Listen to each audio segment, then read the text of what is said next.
हूँ। आज मैं बताऊंगा कि मल्टीवर्स का कॉन्सेप्ट आता कैसे है, मल्टीवर्स एग्जिस्ट करता है, क्या प्रूफ है, ये कहानी आज शुरू कैसे हुई, तो नीचे ऐसे तो फिर मिल करके जीरो।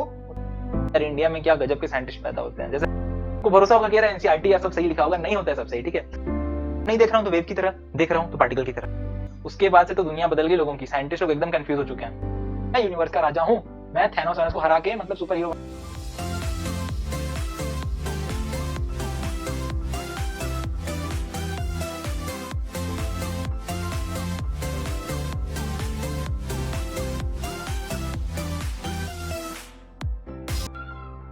हेलो बच्चा लोग, कैसे हो आप लोग। चलो, मेरा नाम है श्रेष्ठ गुप्ता और मैं द ग्रैंड डिजाइन सीरीज का ये नेक्स्ट लेक्चर शुरू करने जा रहा हूँ। अगर इसके बाकी पार्ट्स नहीं देखे हैं तो इस सीरीज के बाद, इस लेक्चर के बाद वो पार्ट्स भी देख लेना। मैं एंड स्क्रीन पे दे दूंगा लिंक और डिस्क्रिप्शन पे भी लिंक मिल जाएंगे। तो शुरू करते हैं। आज क्या क्या पढ़ेंगे मैं पहले ये बता देता हूँ। अच्छा, ये टॉपिक्स बताने से पहले मैं ये बता दे रहा हूँ, आज मैं बताऊंगा कि मल्टीवर्स का कॉन्सेप्ट आता कैसे है, मतलब कि हम कैसे ये बोल सकते हैं कि मल्टीवर्स आया कैसे, या मल्टीवर्स एग्जिस्ट करता है, क्या प्रूफ है, ये कहानी आज शुरू कैसे हुई, लोगों के दिमाग में ये थॉट्स कैसे आए कि मल्टीवर्स या दूसरे यूनिवर्सेस एग्जिस्ट करने चाहिए।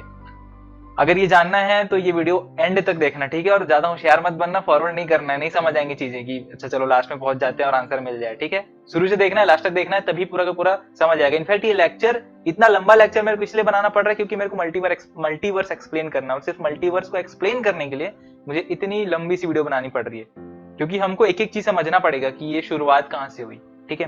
तो आज के टॉपिक्स में तुम लोगों को बता देता हूं। आज का टॉपिक है double slit experiment for wave, double slit experiment for electrons, Heisenberg uncertainty principle, Feynman sum over histories और विच पाथ इंफॉर्मेशन। ये 5 टॉपिक्स में से 2 या 3 टॉपिक्स के नाम तुमने सुने होंगे अगर तुमने 12 तक की पढ़ाई की है तो, और अगर उससे छोटे हो, छोटे क्लासेस में हो तो कोई टेंशन की बात ही नहीं है, मैं सारा एक एक बार फिर से बताऊंगा, ठीक है। क्या क्या होता है सब बताऊंगा मैं। पर जो पहला टॉपिक है double slit experiment for waves, ये सौरभ सर तुम लोगों को बताएंगे, जो मैं वीडियो में एडिटिंग कर दूंगा अभी बीच में, ठीक है। तो पहले तुम लोग double slit experiment for wave Saurabh sir के द्वारा देख लेना, उसके बाद फिर मैं चीजों को समझाऊंगा, ओके। हेलो एवरीवन, तो आज अपन यहाँ पर यंग्स डबल स्लिट एक्सपेरिमेंट का इंटरफेरेंस पैटर्न कैसे बन रहा है ये देखेंगे विदाउट मैथमेटिक्स, बिना साइन के, बिना वेव के इक्वेशन के अपन को यहाँ पर इंटरफेरेंस पैटर्न देखना है। और मैं आपको ये समझाने वाला हूँ कि ये इंटरफेरेंस पैटर्न क्यों बन रहा है, क्यों इंपॉर्टेंट था ये एक्सपेरिमेंट। क्योंकि लाइट के बारे में पता है दंगल चल रहा था साइंटिस्ट के बीच में कि वैसा वाला दंगल नहीं कि वेव है कि पार्टिकल, मतलब पार्टिकल है लाइट की वेव है। तो उसी समय यंग्स ने, थॉमस यंग जो है, इन्होंने ये एक्सपेरिमेंट करके ये प्रूफ किया था कि ये इंटरफेरेंस पैटर्न सिर्फ वेव के लिए बन सकता है, ठीक है। इन्होंने वेव थ्योरी दी लाइट की, और इन्होंने यंग्स मॉडल जो आप पढ़ते हो वो, और म्यूजिकल के लिए भी इन्होंने काफी सारे रिसर्च किए हैं, जिसमें से एक रिवॉल्यूशनरी इनका ये एक्सपेरिमेंट था 1801 में जो इन्होंने किया था, डबल स्लिट एक्सपेरिमेंट। इसीलिए इस एक्सपेरिमेंट को अपन जानते हैं यंग्स डबल स्लिट एक्सपेरिमेंट के नाम से, ठीक है। तो ये एक्सपेरिमेंट आप कर भी सकते हो, मैंने यहाँ पर किया भी था, उसका रिजल्ट मैं आपको दिखाऊंगा। यहाँ का लाइव जो मैंने किया था इसी रूम में, उसका मैं एक फोटो ले रखा हूँ जो ये इंटरफेरेंस पैटर्न बना था। तो मेन अपना मुद्दा है आज के क्लास में जानना है ये इंटरफेरेंस पैटर्न, ठीक है, जिससे ये प्रूफ होगा कि लाइट इज अ वेव, ठीक है। तो अपन इस इंटरफेरेंस पैटर्न को समझने से पहले अपन को ये समझना पड़ेगा कि सर वेव क्या है, ठीक है। तो देखो वेव क्या है, वेव एक डिस्टर्बेंस है किसी भी मीडियम में जो एनर्जी को एक पॉइंट से दूसरे पॉइंट लेके जा रहा है। For example sound is also a wave. तो साउंड क्या कर रहा है, यहाँ पर डिस्टर्बेंस क्रिएट कर रहा है एयर में, पूरी डिस्टर्बेंस ऐसे एयर में क्रिएट हो रही है जो वॉइस को मेरे यहाँ से ऐसे आगे लेके जा रही है। बात समझ में आ रही है क्या। तो हर चीज वेव है, मतलब जो भी एयर में जो डिस्टर्बेंस है जो एनर्जी को एक पॉइंट से दूसरे पॉइंट लेके जा रही है, तो दैट इज अ वेव, ठीक है। अब वेव सुनते ही आपके दिमाग में ये आता है, आज ब्लू है, पानी पानी पानी, है कि नहीं, वेव। बट भैया ये भी वेव है, ये भी वेव है। किसी भी तरीके का डिस्टर्बेंस है अगर एयर में, कुछ चीज वाइब्रेट कर रहा है या कुछ एम्पलीट्यूड चेंज हो रहा है, वो किसी भी तरीके से हो रहा हो, ऑल दीज आर वेव्स। हाँ, बट अपन अभी जनरली किसके बारे में पढ़ते हैं, साइन के हिसाब से, साइन वेव के हिसाब से जो ऐसे ऐसे चेंज हो रहा है, ठीक है। क्योंकि अपन जितने भी अभी आप देखोगे साउंड में या फिर अपन यहाँ पर वेव में, इंटरफेरेंस पैटर्न में, वेव ऑप्टिक्स में, हर जगह अपन साइन वेव्स के बारे में बात कर रहे हैं, ठीक है। वैसे हो कोई भी वेव सकती है, वो भी वेव है, ये भी वेव है। तो अब मैं आपको एक बात बता रहा हूं, अब जब भी आप एक वेव के बारे में बात कर रहे हो, चलो साइन वेव के बारे में बात करते हैं, तो एम्पलीट्यूड, इसको एम्पलीट्यूड बोलते हैं। देखो ये जो ब्लू वाला है that is your mean position. अब ये मीन पोजीशन से हर एक चीज देखो कुछ ना कुछ डिस्प्लेस्ड है, ये ग्राफ आपका डिस्प्लेस्ड है, ठीक है, हर जगह। तो ये जो लेंथ है, ये जितना डिस्प्लेस है, इसको बोलते हैं एम्पलीट्यूड। अब ये आपका एम्पलीट्यूड किसी भी चीज का हो सकता है, जैसे मैं भी बोल रहा हूं तो यहाँ पर सारे पार्टिकल्स वाइब्रेट कर रहे हैं, तो उनके डिस्प्लेसमेंट का एम्पलीट्यूड हो सकता है। या मैं बोल रहा हूं यहां पर तो प्रेशर क्रिएट हो रहा है, तो प्रेशर का एम्पलीट्यूड हो सकता है कि प्रेशर ज्यादा प्रेशर कम। जब मैं बोल रहा हूं तो क्या हो रहा है, यहां पर प्रेशर का वेरिएशन आ रहा है, कहीं ज्यादा कहीं कम, तो उसको आपने ग्राफिकल रिप्रेजेंटेशन से बना दिया। या फिर डेंसिटी का हो सकता है, डेंसिटी चेंज होगी प्रेशर चेंज होगा तो। या फिर इलेक्ट्रिक फील्ड का, मैग्नेटिक फील्ड का, ग्रेविटेशनल फील्ड का, किसी भी चीज का चेंज आपको क्या बताएगा, उस मीडियम में डिस्टर्बेंस। बात समझ में आ रही है क्या? तो वो जो एम्पलीट्यूड है वो किसी भी चीज का हो सकता है, चाहे डिस्प्लेसमेंट का हो, प्रेशर का, डेंसिटी का, इलेक्ट्रिक फील्ड का, मैग्नेटिक फील्ड का, या फिर ग्रेविटेशनल फील्ड का। आपको यहां पर क्या बात जाननी है, क्या ये एम्पलीट्यूड सेम है? क्या मैक्सिमम एम्पलीट्यूड सेम है साइन वेव में, बट हर पॉइंट का एम्पलीट्यूड अलग है। देखो किसी पॉइंट में बहुत कम एम्पलीट्यूड है, तो किसी पॉइंट में बहुत ज्यादा एम्पलीट्यूड है, यहाँ बहुत कम, तो एम्पलीट्यूड चेंज हो रहा है। और ये एम्पलीट्यूड किस चीज के ऊपर डिपेंड कर रहा है? पोजीशन, सोर्स से कितने दूर हो आप। ठीक है, तो सोर्स से ये एक पर्टिकुलर जो डिस्टेंस है इसके लिए ये एम्पलीट्यूड है, एक दूसरे पोजीशन के लिए ये दूसरा एम्पलीट्यूड है। बात समझ में आई क्या? तो हर पॉइंट का एम्पलीट्यूड अलग अलग है। वो किसके ऊपर डिपेंड कर रहा है? पाथ के ऊपर, मतलब कितना दूर की बात कर रहे हो। मान लो सोर्स यहां पर है और आप इस पॉइंट की बात कर रहे हो, तो इस सोर्स से इस पॉइंट के बीच में जो लाइन है, ये डिस्टेंस है, इसके ऊपर डिपेंड करेगा कि वहां पर क्या है, मैक्सिमा या मिनिमा या फिर कोई और एम्पलीट्यूड। बात चमकी। अपन को क्या पढ़ना था? देखो अपन को पढ़ना था ये इंटरफेरेंस। ये इंटरफेरेंस में आऊंगा, बट उससे पहले मैंने आपको ये बताया वेव क्या है। वेव एक डिस्टर्बेंस है जो एनर्जी को एक पॉइंट से दूसरे पॉइंट में लेके जा रहा है। ठीक है, जनरली आप अपन इस वेव की बात करते हैं, बट ये सारी वेव्स भी हो सकती हैं, बस चेंज हो रही है, जो एम्पलीट्यूड चेंज हो रहा है जिनका। तो ये जो एम्पलीट्यूड चेंज हो रहा है वो किसी भी चीज का हो सकता है, मतलब आप अलग अलग वेव के बारे में बात करोगे तो उसमें एम्पलीट्यूड अलग अलग चीजों का होगा। बस यहां पर जो अभी आपको बात ध्यान रखने की है वो ये बात ध्यान रखने की है कि वेव में अलग अलग जगह में अलग अलग एम्पलीट्यूड है, एंड जो पोजीशन के ऊपर डिपेंड कर रहा है, पोजीशन के ऊपर डिपेंड करेगा एम्पलीट्यूड ज्यादा या कम। ठीक है, तो ये हो गई सारी बातें वेव की। अब मैं आपको एक और छोटी सी बात बताऊंगा, superposition principle. Superposition principle भैया यही बोलता है कि अगर किसी पॉइंट में एक से ज्यादा वेव आ रही है, चाहे वो साउंड हो, लाइट हो, कुछ भी हो, स्ट्रिंग हो, ठीक है, रस्सी में हो, कोई भी हो, अगर एक पॉइंट में एक से ज्यादा वेव्स आ रही हैं, तो यहां पर net amplitude is going to be equal to sum of all the individual amplitude. चमका क्या? सुपर पोजिशन प्रिंसिपल क्या कह रहा है आपको? इस पॉइंट में अगर कोई भी एक पॉइंट है जहां पर बहुत सारी रेज आ रही हैं या बहुत सारी वेव्स आ रही हैं, तो यहां पर जो रिजल्टेंट होगा वो सबका इंडिविजुअल एडिशन होगा। मतलब मान लो इस पॉइंट में एक वेव के कारण एम्पलीट्यूड था 5, मैक्सिमम एम्पलीट्यूड की बात नहीं कर रहा हूं, इस पॉइंट में जो उसका एम्पलीट्यूड है, या इस पॉइंट में दूसरी वेव का एम्पलीट्यूड है 3, तो टोटल नेट एम्पलीट्यूड यहां पर कितना हो जाएगा? 5 + 3। अगर एक वेव से आ रहा है 5 और एक वेव से आ रहा है -5, तो नेट कितना हो गया? सिंपल। चमका क्या ये? बिना मैथमेटिक्स के मैं आपको सिर्फ सिंपली मैं आपको इंटरफेरेंस पैटर्न समझाने वाला हूं, तो उसके लिए आपको ये छोटी छोटी बातें पता होनी चाहिए।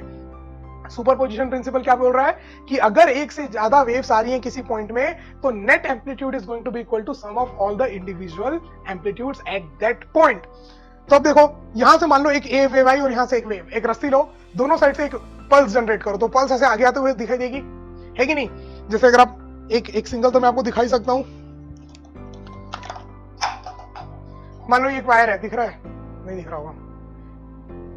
देखो ऐसे एक पल्स जनरेट करूंगा तो ये आगे जाते हुए दिखाई देगी आपको, बहुत पतला सा वायर है, दिखाई नहीं दे रहा है, ठीक है, बट आप लोग ट्राई कर सकते हो इसको घर में, एक रस्सी में या वायर में किसी भी चीज में एक साइड से आप एक पल्स जनरेट करो तो वो आगे आएगा। अब एक रस्सी में आप मान लो एक इधर से और एक आगे से, अगर दो जन सेम ऊपर डायरेक्शन में पल्स जनरेट कर रहे हैं, तो देखना क्या होगा, बीच में आकर के ये पल्स मिलेंगे, ये और ये आकर के बीच में मिलेंगे, तो उस समय वो नेट ऐसे ऊंचे हो जाएंगे, बड़े हो जाएंगे, फिर वापस वो उधर चल जाएगी और उधर, बट जब मिलेंगे तब वो बड़े हो जाएंगे। This is superposition. यहां पर वो दोनों वेव आके मिली और नेट एम्पलीट्यूड क्या हो गया? दोनों का एडिशन। अब पहले वाले केस में दोनों ऊपर किए थे, अब मान लो एक ने ऊपर झटका दिया, एक ने नीचे पल्स क्रिएट की। अब जब ये दोनों आएंगे, मान लो उसका एम्पलीट्यूड था A1, इसका एम्पलीट्यूड था A2 नीचे, अब ये दोनों जब आएंगे तो अब छोटी सी वेव बन जाएगी, कम हो जाएगी, A1 - A2 की। और अगर A1 A2 बराबर होते तो यहां पर गायब हो जाती बीच में, है कि नहीं? मतलब एनर्जी गायब नहीं होती, एनर्जी रहती उन पार्टिकल्स की काइनेटिक एनर्जी पे, बट वेव गायब हो जाती है, आपको वेव नहीं दिखाई देती, ऐसे स्ट्रेट दिखाई देता है। ये बात समझ में आ रही है क्या? तो सुपरपोजिशन प्रिंसिपल यही बोल रहा है कि अगर किसी पॉइंट में एक से ज्यादा वेव आ रही है तो नेट रिजल्टेंट सबका इंडिविजुअल सम होगा। ठीक है क्या? चलो, तो बस ये इंटरफेरेंस और ये वेव की बात जो मैंने आपको बताई, इन्हीं दोनों के आपको रिस्पेक्ट में मैं आपको बताऊंगा what is double slit interference pattern. ठीक है, यंग्स डबल स्लिट एक्सपेरिमेंट। देखो, यंग्स डबल स्लिट एक्सपेरिमेंट का सेटअप मैं बता दूं आपको क्या है।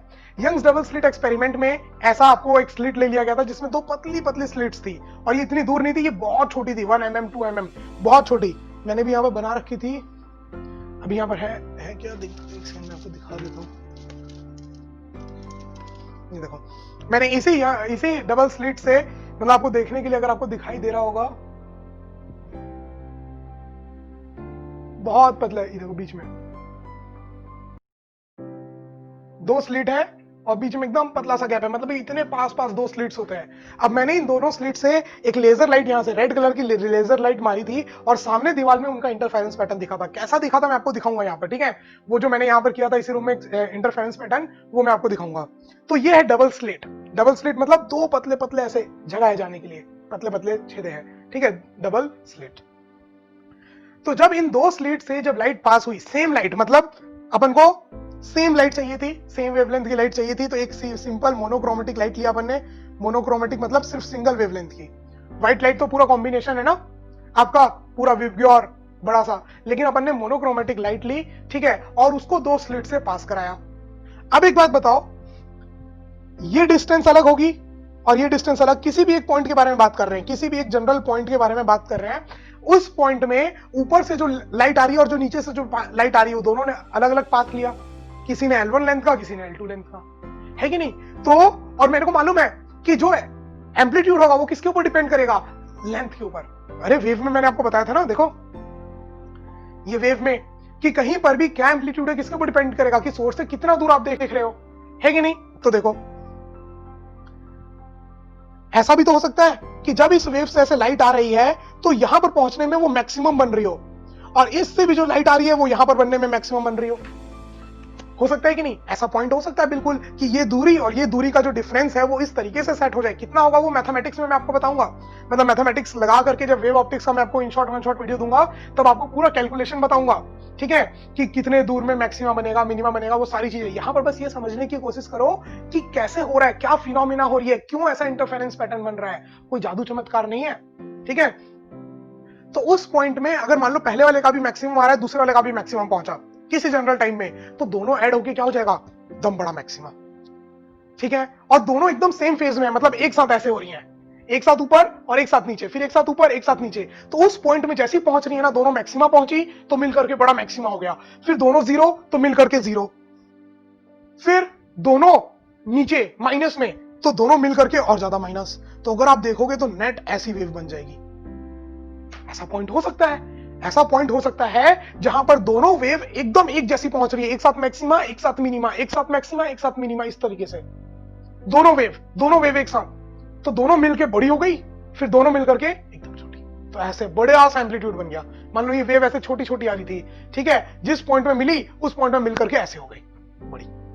हो सकता है, या ऐसा भी हो सकता है कि कोई और पॉइंट हो, ऐसा भी हो सकता है कि कोई और पॉइंट ले लिया अपन ने P2, इस पॉइंट में क्या हो रहा है, एक वेव ऐसे आ रही है तो एक वेव ऐसे पहुंच रही है, ऐसे नीचे, ठीक है, और फिर जब ये नीचे हो रही है तो ये ऊपर ऐसे।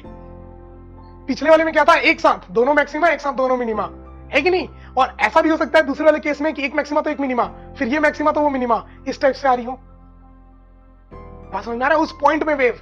तो सोचो, एक जब मैक्सिमा एक दूसरा मिनिमा मिलके क्या हो जाएंगे, 0, फिर ये मैक्सिमा ये मिनिमा मिलके 0, तो उस समय ये एम्पलीट्यूड आपका एकदम 0 हो जाएगा, ऐसी हो जाएगी वेव।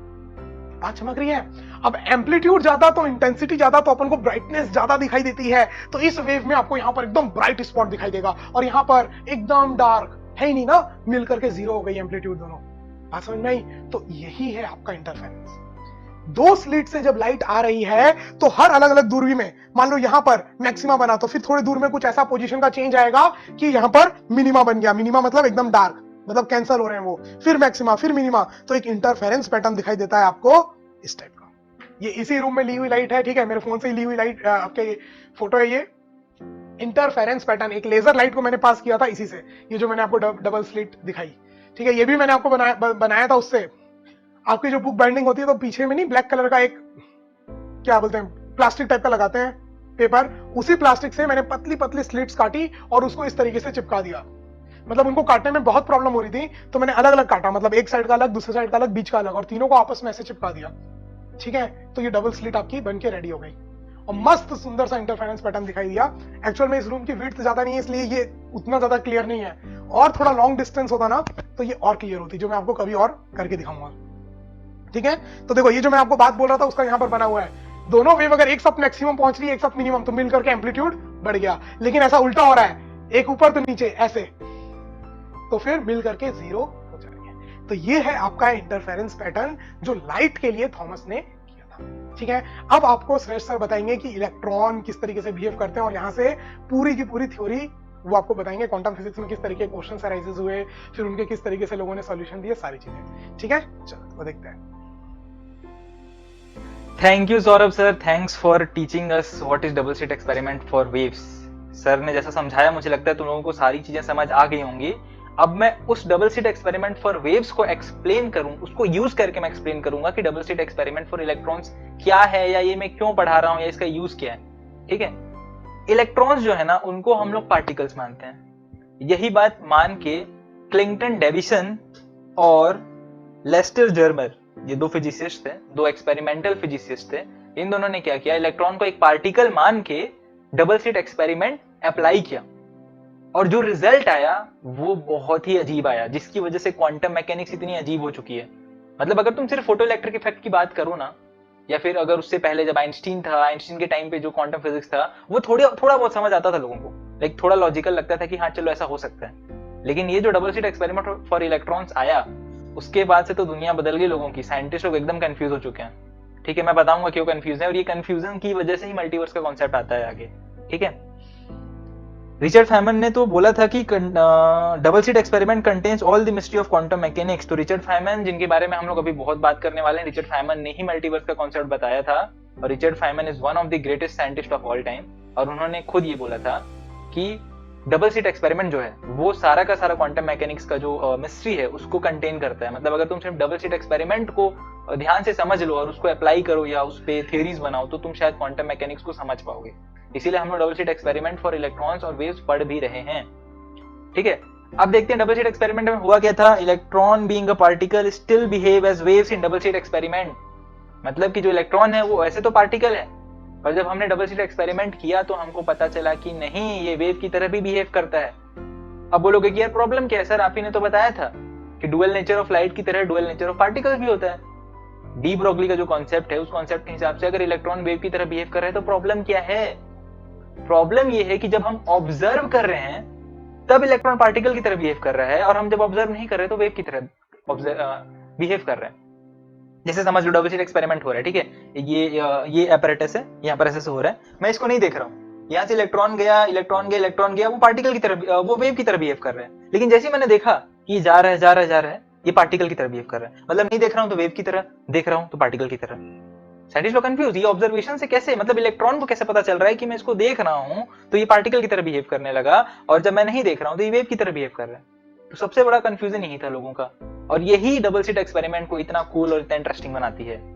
तो अगर ये चीजें इंटरेस्टिंग लग रही हैं, अगर लगने वाली हैं, तो चैनल को सब्सक्राइब कर लो और वीडियो को लाइक कर देना। ठीक है, तो अब मैं ना तुम लोगों को समझाता हूँ अच्छे से कि ये double slit experiment of electrons में प्रॉब्लम क्या हुई और क्या इंटरेस्टिंग फैक्ट आया था। ठीक है, अच्छा इमेजिन करो कि तुम लोगों के पास फुटबॉल है, या कोई पार्टिकल्स हैं, या फिर कोई छोटे छोटे लाइक कोई भी पार्टिकल है। जैसे मान लो कि बकमिंस्टर फुलरिन है, या फिर कोई दूसरा पार्टिकल है। उस पार्टिकल को तुमने क्या किया, तुमने स्लिट के थ्रू पास किया। ठीक, इसको ऐसे इमेजिन करो कि ये स्लिट है, और ये जो पार्टिकल्स दे रखे हैं ना, ये सारे फुटबॉल्स हैं। ठीक, अब तुमने क्या किया, स्लिट 1 से भी फुटबॉल को किक किया और स्लिट 2 से भी फुटबॉल को किक किया। तो जब तुम फुटबॉल को सीधा सीधा किक करोगे तो स्क्रीन पे कुछ ऐसा पैटर्न बनेगा, है ना। ऐसा तो नहीं है कि फुटबॉल यहां पर चला जाए, ऐसा तो नहीं है कि फुटबॉल यहां पर चला जाए। फुटबॉल आएगा तो सिर्फ यहीं पर आएगा। उसी तरीके से सेकंड स्लिट से जो फुटबॉल आएगा वहीं पर आएगा। सिंपल कॉन्सेप्ट, कॉमन सेंस की बात, ऐसा होगा। ठीक, अब हमने क्या बोला कि चलो भाई फुटबॉल को हटा देते हैं, इलेक्ट्रॉन भी तो पार्टिकल है, चलो इलेक्ट्रॉन के लिए भी ट्राई करके देखते हैं इलेक्ट्रॉन के केस में क्या होता है। तो हमने जब इलेक्ट्रॉन को शूट किया तो क्या हुआ पता है, इलेक्ट्रॉन को शूट करने पे इलेक्ट्रॉन का पैटर्न कैसा बना, कुछ ऐसा। ये सेकंड साइड पे ये जो दिख रहा है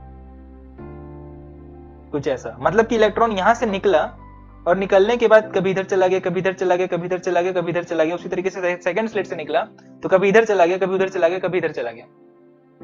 तो पॉइंट क्या है यहाँ पर, पॉइंट ये है कि बिना किसी एक्सटर्नल फोर्स के भी इलेक्ट्रॉन जो है वो वेव की तरह ऐसा ऐसा ऐसा चला जा रहा है। अब एक्चुअल में ये जो पैटर्न दिख रहा है ना, वो पैटर्न सिमिलर टू फ्रिंज है जो हमने वेव के केस में पढ़ा था double slit experiment for wave के लिए। ये डार्क फ्रिंजेस, ये लाइट फ्रिंजेस, ये dark fringes, light fringes, dark fringes, light fringes, और ऐसा करके एक फ्रिंज वाला पैटर्न बन गया जो कि double slit experiment for wave के केस में बन रहा था। अब इलेक्ट्रॉन एक पार्टिकल है पर वो वेव की तरह इंटरफेरेंस का पैटर्न क्यों बना रहा है? अब फिर मैंने बताया ना पॉइंट क्या है। लोग ये बोल सकते हैं कि अरे भाई अगर वेव पार्टिकल की तरह बिहेव करता है तो पार्टिकल भी वेव की तरह बिहेव करता है, और अगर पार्टिकल वेव की तरह बिहेव करता है तो क्या प्रॉब्लम है, अभी वेव की तरह बिहेव कर रहा है। प्रॉब्लम ये है कि जब हम ऑब्जर्व कर रहे हैं तो ये पार्टिकल की तरह बिहेव कर रहा है, और जब ऑब्जर्व नहीं कर रहे हैं तो वेव की तरह बिहेव कर रहा है। तो हमारे ऑब्जर्वेशन से इसको क्या फर्क पड़ता है? इसको कैसे पता चल रहा है कि हम इसको देख रहे हैं, हम इसको ऑब्जर्व कर रहे हैं? और भाई ऑब्जर्वेशन आई डोंट मीन कि सिर्फ हमारी आंखें, कोई मशीन ही लगा दी, हम नहीं देख रहे पर मशीन लगा दिया, मशीन ऑब्जर्व कर रहे हैं। तो उस ऑब्जर्वेशन की वजह से भी इसमें वेव नेचर की जगह पार्टिकल नेचर शो हो रहा है। हमने ऑब्जर्वर को हटा दिया, ये फुल वेव की तरह बिहेव हो रहा है। सब सन्नाटा छा रखा है साइंस कम्युनिटी में, लोगों को ये चीज समझ नहीं आ रही थी, ठीक है। तो एक रिचर्ड फैमन नाम का साइंटिस्ट आया, उसने चीजों को एक्सप्लेन किया। कैसे एक्सप्लेन किया आगे चल के समझते हैं। But before we go to Richard Feynman, let's come to Heisenberg. Heisenberg कौन था? He was also German scientist. ये जर्मनी वाले ना यार बड़े होशियार हुआ करते थे लगता है उस टाइम पे। आइंस्टीन, हाइजेनबर्ग और मैक्स प्लांक, ये सारे के सारे genius scientist, right. I am not pretty sure, मेरे को जहां तक याद आ रहा है हाइजेनबर्ग जर्मन का ही था, ठीक है।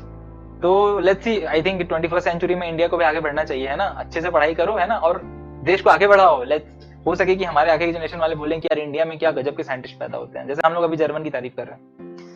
तो वापस आते हैं द अनसर्टेनिटी प्रिंसिपल पे। क्या है द अनसर्टेनिटी प्रिंसिपल? अगर 12th तक पढ़ाई कर चुके हो या क्लास 11th में हो तो तुम्हें ये पता होगा कि ये क्या होता है, और जिनको ये नहीं पता है उनके लिए मैं बता देता हूं कि ये क्या होता है। The uncertainty principle tells us that there are limits to our ability to simultaneously measure data such as the position and the velocity of a particle। मतलब इसने क्या बोला? हाइजेनबर्ग ने बोला कि अनसर्टेनिटी प्रिंसिपल के अकॉर्डिंग आप किसी भी सब एटॉमिक पार्टिकल का पोजीशन और वेलोसिटी एक्यूरेटली एक साथ नहीं बता सकते हो। कहने का मतलब क्या कि जैसे देखो ये माउस है, ठीक, ये माउस यहाँ पर है, मेरे को इसका पोजीशन पता है एक्यूरेट, हाँ यहाँ पर है, पोजीशन पता है, मैं कोई सा भी कोऑर्डिनेट सिस्टम बना के मैं बता दूंगा कि ये यहाँ पर है, और इसकी वेलोसिटी कितनी है मेरे रिस्पेक्ट में? 0 है। तो मैंने बता दिया कि ये इसका पोजीशन और वेलोसिटी दोनों सेम है। ये लार्ज ऑब्जेक्ट्स के केस में चल गया, लेकिन जब यहीं पर अगर ये एक इलेक्ट्रॉन होता या एक छोटा सा पार्टिकल होता तो अनसर्टेनिटी प्रिंसिपल ये बोलती है कि आप इसका पोजीशन और मोमेंटम एक साथ नहीं बता पाते। जैसे अगर मैंने बता दिया ना कि इसका मोमेंटम 0 है और पोजीशन ये है, पर इलेक्ट्रॉन्स के केस में या सब एटॉमिक पार्टिकल्स के केस में मैं नहीं बता पाता। क्यों नहीं बता पाता? एनसीईआरटी में एक अच्छा सा एक्सप्लेनेशन भी दे रखा है कि क्यों नहीं बता पाते हैं। वो एक्सप्लेनेशन मैं बता देता हूं, फिर मैं बताऊंगा कि एनसीईआरटी में क्या गलत दे रखा है, क्या मिसकंसेप्शन है, क्योंकि एनसीईआरटी हर बार सही नहीं होती है। यस आई नो, पर नहीं होती है ना। तुमको भरोसा होगा कि यार एनसीईआरटी यार सब सही लिखा होगा, नहीं होता है सब सही, ठीक है। मैं बताऊंगा क्यों नहीं सही होता है। पहले समझ लेते हैं कि अनसर्टेनिटी प्रिंसिपल को एक्सप्लेन कैसे किया है एनसीईआरटी में, ठीक है। एनसीईआरटी में क्या बोल रखा है कि देखो मान लो ये एक इलेक्ट्रॉन है, ठीक, इस इलेक्ट्रॉन का पोजीशन तुमको मेजर करना है। पोजीशन के मेजर करने के लिए क्या होगा, एक फोटोन यहां से आया और फोटोन इलेक्ट्रॉन से टकराया और फिर ये तुम्हारी आंखों तक गया। तो एनसीईआरटी वालों ने बोला कि अगर फोटोन यहां से आया और तुम्हारी आंखों तक गया, तुमको पोजीशन तो पता चल गई कि ये यहां पर था, लेकिन जैसे ही ये फोटोन इलेक्ट्रॉन से टकराएगा, इलेक्ट्रॉन का मोमेंटम मतलब कि वेलोसिटी चेंज हो जाएगा। क्यों? क्योंकि फोटोन टकराया, उसने उसको कुछ एनर्जी दे दी, तो इलेक्ट्रॉन मूव कर जाएगा, तो एक नया वेलोसिटी और एक नया पाथ फॉलो कर लेगा। तो हम लोग एक्यूरेटली बता भी नहीं पाएंगे कि उसका पोजीशन क्या है और उसका मोमेंटम क्या है, क्योंकि पोजीशन भी अब चेंज हो गया और मोमेंटम भी चेंज हो गया। तो एनसीईआरटी ने क्या बोला कि हमारी मशीनरी का प्रॉब्लम है कि हम लोग नहीं बता पा रहे कि इलेक्ट्रॉन कहां पर है, उसकी एग्जैक्ट पोजीशन और वेलोसिटी एक साथ नहीं बता पा रहे हैं। पर रियलिटी क्या है? अनसर्टेनिटी प्रिंसिपल क्या बोलता है, आप विकिपीडिया में चेक कर सकते हो, मैं जो बोल रहा हूं बिल्कुल सही बोल रहा हूं। अनसर्टेनिटी प्रिंसिपल बोलता है कि आप कितना भी अच्छा मशीन बना लो, चाहे भगवान ही क्यों ना हो, चाहे आपको बिना फोटोन के बिना लाइट के भी दिखता हो, ऑब्जर्व होता हो, तब भी आप किसी भी सब एटॉमिक पार्टिकल का पोजीशन और मोमेंटम एक साथ एक्यूरेटली नहीं बता सकते। मतलब आप नहीं बता सकते कि अगर आप ये पार्टिकल यहां पर है तो आप इसका मोमेंटम नहीं बता सकते, अगर आप इसका मोमेंटम बता सकते हो तो आप इसका पोजीशन नहीं बता सकते। ये अनसर्टेनिटी प्रिंसिपल बोलती है। आम भाषा में बोला जाए तो the more precisely you measure the speed the less precisely you can measure position and vice versa. जो चीजें मैंने तुमको बता दी, जितना एक्यूरेटली तुम पोजीशन बताओगे उतना अनएक्यूरेट होगा तुम्हारा मोमेंटम, और जितना एक्यूरेटली मोमेंटम बताओगे कि अच्छा इसका मोमेंटम 10 मीटर पर सेकंड 10 मीटर केजी पर सेकंड है, तो तुम इसका पोजीशन नहीं बता पाओगे कि पोजीशन क्या है। पोजीशन में अनसर्टेनिटी रहेगी कि ये 5 मीटर से लेकर 10 मीटर के बीच में है। आ रही चीजें समझ? नहीं आ रही? कोई बात नहीं, क्योंकि आइंस्टीन, फाइमन किसी को नहीं समझ आई। फाइमन ने तो बोला भी था एक बार कि क्वांटम फिजिक्स किसी को नहीं समझ आ सकता है, ठीक है। उसने हालांकि उसने खुद ही पूरा दे रखा है थियरी और पूरी चीजें एक्सप्लेन की है, पर वो खुद ही बोलता था कि नहीं, क्वांटम फिजिक्स लोगों को समझ आ ही नहीं सकती है। नहीं समझ आ रही, कोई बात नहीं, आगे चलेंगे, चीजें और धीरे धीरे डेवलप होंगी, समझ आएंगी। वीडियो नहीं समझ आता है तो वॉच इट ट्वाइस, ठीक है, दोबारा से देखो, तब समझ आएंगी चीजें। जैसे अपन रिवाइज करते हैं ना, कई बार देखो, मैं ना एक मस्त चीज बताता हूँ कि मैं पढ़ाई कैसे करता हूँ, तुम लोग भी इसको अप्लाई कर सकते हो। तो जब मैं जेई क्रैक किया था, तो जेई क्रैक करने से पहले ना मैं क्या टेक्निक यूज करता था पढ़ाई का, मैं क्या करता था ना कि कुछ चीजें, कुछ टॉपिक्स थे जो सर या स्कूल में या कोचिंग में नहीं पढ़ाई हुई थी, वो मैं पहले से खुद से पढ़ लेता था। तो जब मैं पहला राउंड मारता था ना, तो मेरे को सिर्फ 60% 70% चीजें समझ आती थी, और वो चीजें याद भी नहीं रहती थी, क्योंकि मैंने सिर्फ एक बार रीड मारा है। लेकिन जब मैं उसी चैप्टर को दोबारा से शुरू से रीड करता था 1 हफ्ते बाद या 2 हफ्ते बाद, तो वो चीजें ज्यादा समझ आती थी, और मुझे 80 to 90% पूरा कॉन्सेप्ट क्लियर हो जाता था, और 50 से 60% मेमोरी में याद भी हो जाता था। और उसी अगर चैप्टर को मैं 3 बार या 4 बार पढ़ लूं, हालांकि मैं पढ़ नहीं पाया क्योंकि मेरे पास टाइम नहीं था और मैं थोड़ा आलसी भी था, तो मैं नहीं पढ़ा, but I can guarantee it कि अगर तुम 3 या 4 बार एक ही चैप्टर को दोबारा से रीड कर दो ना, तो 80% तो तुम्हारे मेमोरी में आ जाएगा, 100% तुमको चीजें समझ आ जाएंगी। मतलब जेई और नीट क्रैक करना एकदम आसान हो जाएगा। मैंने क्रैक किया इसलिए बोल रहा हूँ, कोई फालतू की बातें नहीं कर रहा हूं मैं, ठीक है। तो ये एनसीईआरटी वालों को मैंने बोल दिया कि भाई ये इन्होंने गलत किया है ना। वो अगर उनको दिक्कत है तो मेरे से बात कर सकते हैं, I can prove it to them कि अनसर्टेनिटी प्रिंसिपल हमारी मशीनरी का प्रॉब्लम नहीं है, वो ट्रुथ है, रियलिटी, नेचर का लॉ है, नेचर का ट्रुथ है, ठीक है। अनसर्टेनिटी प्रिंसिपल मैथमेटिकल वे में क्या होता है ये बता देता हूँ। मैथमेटिक्स बोला था मैंने, यूज नहीं करूंगा, लेकिन यार ये सिलेबस का चीज है, तुम्हारे 11th क्लास में तुम पढ़ते भी हो, तो मैं थोड़ा मोटा मोटी बता देता हूँ, ठीक है। देखो, ये एक इक्वेशन दे रखा है। इक्वेशन क्या बोलते हैं कि uncertainty in position multiplied by uncertainty in momentum will always be greater than और इक्वल टू h by 4 पाई, जहां पर h क्या है, h को बोलते हैं प्लैंक्स कांस्टेंट। ये कांस्टेंट किसने दिया था, मैक्स प्लैंक ने दिया था। मैक्स प्लैंक कौन था, जर्मन का एक बहुत ही फेमस साइंटिस्ट था, जिसको फादर ऑफ प्रूशियन फिजिक्स भी बोलते हैं। तो प्लैंक कांस्टेंट बाय 4 पाई, तो प्लैंक कांस्टेंट है और 4 पाई भी कांस्टेंट है, मतलब ये एक पर्टिकुलर एक वैल्यू है, इस वैल्यू से ज्यादा ही रहेगी अनसर्टेनिटी इन पोजीशन और अनसर्टेनिटी इन मोमेंटम का मल्टीप्लिकेशन। तो ये मैथमेटिकल टर्म्स में इसको ऐसा बोलते हैं, ये तुमको रटना है, तुमको समझ आ जाए तो बहुत अच्छी बात, नहीं समझ आई तो वो मैंने बता ही रखा है कि इस मैथमेटिकल इक्वेशन का मीनिंग क्या है। मीनिंग यही है कि आप पोजीशन और मोमेंटम एक साथ एक्यूरेटली नहीं बता सकते हो किसी भी सब एटॉमिक पार्टिकल का, चाहे आप भगवान ही क्यों ना हो, ठीक है। अब आते हैं कॉन्सिक्वेंसेस ऑफ अनसर्टेनिटी प्रिंसिपल पे। कॉन्सिक्वेंसेस क्यों, अनसर्टेनिटी प्रिंसिपल ने इतना बड़ा बात बोल दिया, उसने बोला कि हम पार्टिकल्स का, सब एटॉमिक पार्टिकल्स का पोजीशन और मोमेंटम एक साथ एक्यूरेटली डिटरमाइन नहीं कर सकते हैं।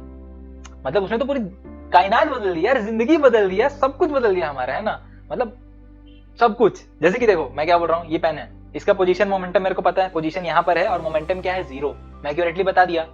लेकिन हाइजेनबर्ग ने क्या बोला कि नहीं, सब एटॉमिक पार्टिकल के केस में तुम ऐसा नहीं कर सकते, मतलब कि इलेक्ट्रॉन है तो तुम नहीं बता सकते कि ये इलेक्ट्रॉन यहाँ पर है और इसका मोमेंटम यहाँ पर 0 है। You can not tell it. तुम चाहे भगवान ही क्यों ना हो, चाहे तुम्हारे पास कितना भी अच्छा मशीन हो, तुम नहीं बता सकते हो। अब उसने इतना फोड़ू चीज बता दिया, इतना ही लाइक खतरनाक चीज बताया, तो उसके कॉन्सिक्वेंसेस तो आएंगे ना, क्योंकि अभी तक तो हम ऐसा मान के चल रहे थे कि हम पोजीशन और मोमेंटम एक्यूरेटली बता सकते हैं, उसके अकॉर्डिंगली हमने फिजिक्स को पूरा बताया और हमने बोला कि यार दुनिया हम समझ चुके हैं। अब इसने बताया कि नहीं ऐसा नहीं होता है सब एटॉमिक पार्टिकल के केस में। अब इसे प्रॉब्लम क्या क्रिएट हुआ, प्रॉब्लम ये क्रिएट हुआ कि outcome of physical processes can not be predicted with certainty because they are not determined with certainty. मतलब कि हम फ्यूचर प्रेडिक्ट नहीं कर सकते हैं क्योंकि हमको पास्ट ही नहीं पता है। जैसे कि मैं बताता हूँ, ये जैसे तुम्हारा पेन है, मैंने इसको फेंका, न्यूटन क्या बोलता है कि तुमको अगर पता है कि इसकी वेलोसिटी कितना है, ग्रेविटी कितना है, या रेजिस्टेंस कितना है, तो तुम बता सकते हो कि ये फ्यूचर में यहाँ पर जाके टकराएगा। सिंपल सा बात। साइंटिस्ट लोगों ने बोला अरे भाई न्यूटन ने सही बोल दिया। अब न्यूटन ने सही बोल दिया तो उन्होंने क्या एज्यूम कर लिया, एज्यूम ये किया कि अगर हमारे पास सारा का सारा पास्ट का इन्फॉर्मेशन है, मतलब मान लो अभी से लेकर पीछे का सारा मेरे पास इन्फॉर्मेशन है और मेरे पास एक सुपर कंप्यूटर है, जिस सुपर कंप्यूटर में मैं कुछ भी डेटा, वेरिएबल्स वगैरह सारे वैल्यूज डाल दूं पास्ट के, और वो इक्वेशन लगा दूं कि देखो फोर्स ऐसा लगता है, एनर्जी ऐसा काम करती है, तो अगर मैं पास्ट का पूरा इन्फॉर्मेशन है मेरे पास तो मैं फ्यूचर बता सकता हूँ। साइंटिस्ट लोगों ने बोला हाँ भाई लॉजिकल लग रहा है, पास्ट पता है, आप फ्यूचर बता सकते हो अगर आपके पास कोई मस्त सुपर कंप्यूटर या सुपर दिमाग है तो। अनसर्टेनिटी प्रिंसिपल ने बोला कि नहीं, ऐसा नहीं होता है। क्यों नहीं होता है? क्योंकि आप पास्ट को डिटरमाइन ही नहीं कर सकते। मतलब अभी आप बोल रहे थे कि आपके पास बॉल है, आपको पता है ना कि इसका पोजीशन और मोमेंटम क्या है, लेकिन इनके जो पार्टिकल्स हैं अंदर के, जो एटम्स वगैरह हैं वो सब है, उनके बारे में आपको पता ही नहीं, आप पता ही नहीं कर सकते, आप भगवान ही क्यों ना हो। कि पार्टिकल का मोमेंटम और पोजीशन एक साथ नहीं बता सकते क्या है। और जब आप एक साथ एक्यूरेटली हर चीज नहीं बता सकते पास्ट की चीजें, तो आपके पास पास्ट का पूरा इन्फॉर्मेशन कभी एग्जिस्ट कर ही नहीं सकता। और जब पास्ट का इन्फॉर्मेशन आपके पास नहीं है तो आप सुपर कंप्यूटर में कितना इन्फॉर्मेशन डालोगे, सारा तो डाल नहीं सकते। जब सारा नहीं डालोगे तो आपको सारा फ्यूचर प्रेडिक्शन नहीं मिलेगा। मतलब जो फ्यूचर मिलेगा, प्रेडिक्शन मिलेगा, पर प्रोबेबिलिटी के साथ मिलेगा कि चलो 80% प्रोबेबिलिटी है कि ये फ्यूचर हो सकता है, 10% किसी और चीज का, 22% किसी और चीज का, 1% किसी और चीज का। मतलब अल्टीमेटली हम क्या कह रहे हैं, हम कह रहे हैं कि future can not B predicted. और ये चीज आइंस्टीन को पसंद नहीं था। क्यों पसंद नहीं था? क्योंकि आइंस्टीन भी इस चीज को बिलीव करता था कि फ्यूचर प्रिडिक्ट कर सकते हैं। इनफैक्ट हमारे वेदों में भी ये लिख रखा है कि ब्रह्मा जी के पास एक किताब है जिसमें उन्होंने पूरा फ्यूचर लिख रखा है। मतलब हम भी, हमारे कल्चर में भी ये माना जाता है कि फ्यूचर कैन बी प्रिडिक्टेड, वो ऑलरेडी है। फ्यूचर भी है, पास्ट भी है, जैसा आइंस्टीन की रिलेटिविटी बोलती है कि फ्यूचर है, पास्ट भी है, बस हम लोग ट्रेवल कर रहे हैं टाइम में। ऐसा आइंस्टीन का भी मानना था। लेकिन क्वांटम फिजिक्स कुछ और प्रूफ कर रही है। क्वांटम फिजिक्स क्या प्रूफ कर रही है? नहीं, फ्यूचर नहीं है, पास्ट भी नहीं है, कुछ नहीं है, तुम्हारा बस प्रेजेंट है। पास्ट कैसे नहीं, वो मैं समझाऊंगा अभी कि पास्ट क्यों नहीं एग्जिस्ट करता है, ऐसा मैं क्यों बोल रहा हूं। पर अभी फिलहाल ये समझो कि फ्यूचर एग्जिस्ट नहीं करता है, प्रेडिक्शन नहीं दे सकते हैं, ऐसा क्वांटम फिजिक्स बोल रहा है, पर आइंस्टीन की थ्योरी ऑफ रिलेटिविटी बोल रही है हम कर सकते हैं। अब यहीं पर आता है पंगा। अब आइंस्टीन को होता है बड़ा गुस्सा। क्यों गुस्सा? क्योंकि भाई he was the genius one. अब उसका क्या कहना था? आइंस्टीन ने एक बहुत फेमस डायलॉग मारा था, उसने बोला था God does not play dice. मतलब क्वांटम फिजिक्स को देखकर उसने बोला कि भगवान ऐसा नहीं करते कि डाइस फेंक दिए, चलो ठीक है 4 आए तो फ्यूचर ऐसा हो जाए, 6 आए तो चलो तुम रईस बन जाओगे, 10 आए तो चलो तुम मर जाओगे। ऐसा नहीं करते हैं भगवान। ऐसा आइंस्टीन का कहना था। आइंस्टीन कहना था कि भगवान के पास सारा चीज प्लान्ड है। God does not play dice. Ludo नहीं खेल रहे भगवान कि जो आया उसके हिसाब से चलेंगे, उनका पूरा प्लान है। लेकिन ये क्वांटम फिजिक्स नहीं मानता, हाइजेनबर्ग नहीं मानता। ओके, ये समझ आ रही है ना? नहीं आ रही होंगी तो यार आई एम रियली सॉरी, मैं इससे ज्यादा सिंपलिस्टिक वे में नहीं बता सकता हूं। और मेरे पास मैं मैथमेटिक्स 0 यूज कर रहा हूं। मतलब क्वांटम फिजिक्स को बिना मैथ के आई डोंट थिंक कोई टीचर समझाता होगा या समझा सकता है। और मैं बिना मैथ के यूज कर रहा हूं। और बिना मैथ के यूज करके एक्चुअल में तुम देखोगे तो मैं कहानियां ही सुना रहा हूं। जैसे हमारे पूर्वज सुनाते हैं कि भगवान थे, भगवान के पास ऐसे कोई शक्तियां थी और वो उड़ते थे या मशीनें थी या जो भी था।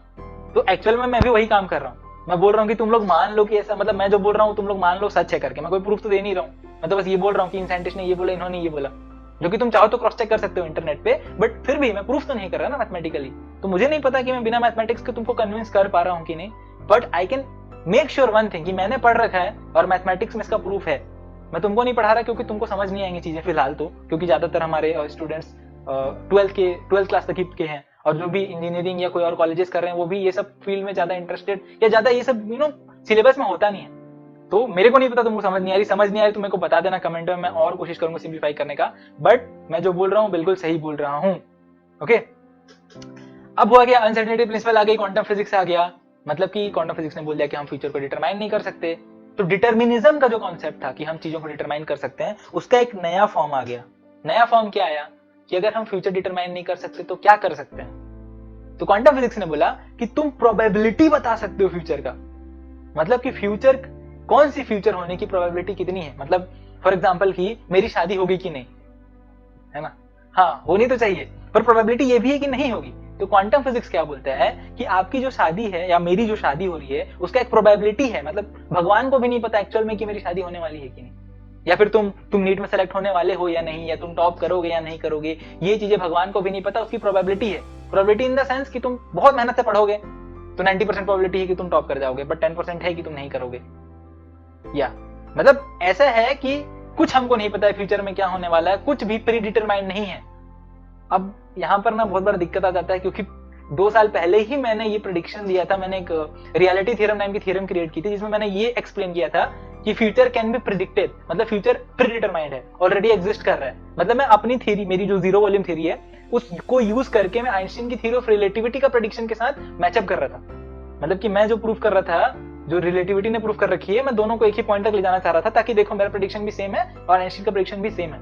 पर क्वांटम फिजिक्स पढ़ने के बाद मेरे को रियलाइज हुआ कि dude, I might have been wrong. ठीक है, मैं गलत हो सकता हूं शायद, क्योंकि अगर क्वांटम फिजिक्स सही है और अभी तक का सबसे बेस्ट थ्योरी है क्वांटम फिजिक्स, वो जो भी चीजें बताता है भाई एक्सपेरिमेंट के साथ बताता है। आइंस्टीन की थ्योरी जो थी वो एक्सपेरिमेंटली कब प्रूफ होती है? कई साल बाद। जैसे कि उसकी ग्रेविटेशनल वेव की थ्योरी 100 साल बाद प्रूफ हुई प्रैक्टिकली, तो उसने पूरा मैथमेटिक्स या पूरा इक्वेशंस में दे रखा था। पर क्वांटम फिजिक्स प्रैक्टिकली प्रूफ कर करके इतना प्रूफ कर चुका है कि मैथमेटिक्स झूठ बोल सकती है, शायद बोल दे अगर हमने कोई इक्वेशन में मिस्टेक कर दिया तो। प्रैक्टिकल एक्सपेरिमेंट्स झूठ नहीं बोलते हैं। तो आई बिलीव कि क्वांटम फिजिक्स सही है and I am very sad कि शायद मेरी थ्योरी गलत हो।